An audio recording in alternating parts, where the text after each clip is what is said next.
allons essayer de répondre à cette question en nous tournant vers l'homme du XXIe siècle. Docteur Salomon, ce sera notre dernière question. Comment envisagez-vous le visage donc, de cet homme du XXIe siècle? Avec beaucoup d'optimisme, mais avec un optimisme tragique parce que ça ne se fera pas sans mal. Il y aura des révolutions, je ne crois pas à une apocalypse nucléaire, mais il y aura beaucoup de bouleversements.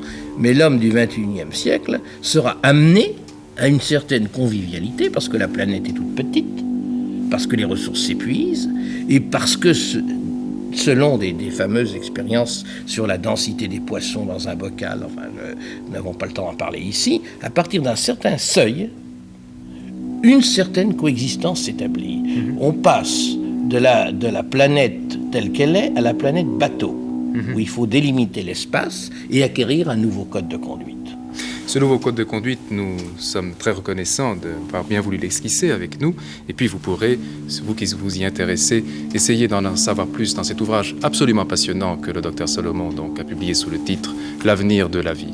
Et vous pourrez y voir en particulier qu'il y a question de l'avenir de la vie dans l'espace, car l'espace représente évidemment et peut-être même le milieu privilégié pour un développement futur de la vie. Car en effet, dès 1985, des hommes travailleront en permanence dans l'espace et y vivront des périodes assez longues.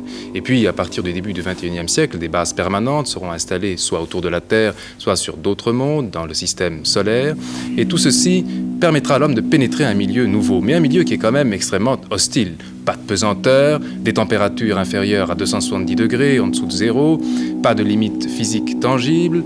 Et ceci, évidemment, étant surajouté par le fait qu'il y a des agresseurs extrêmement nombreux dans ce milieu. Tout d'abord des rayons cosmiques, dont certains sont extrêmement dangereux, et puis également des gaz stellaires de toute nature, et enfin des poussières dont certaines contiennent des micro-organismes, des particules organiques. Pour se protéger contre ce milieu, l'homme devra effectivement inventer un certain nombre de barrières. Ce sera la médecine spatiale de le faire. Des barrières qui le protégeront sur le plan physique et également sur le plan psychique. Et peut-être même devra-t-il être modifié dans sa structure biologique. Qui sait ?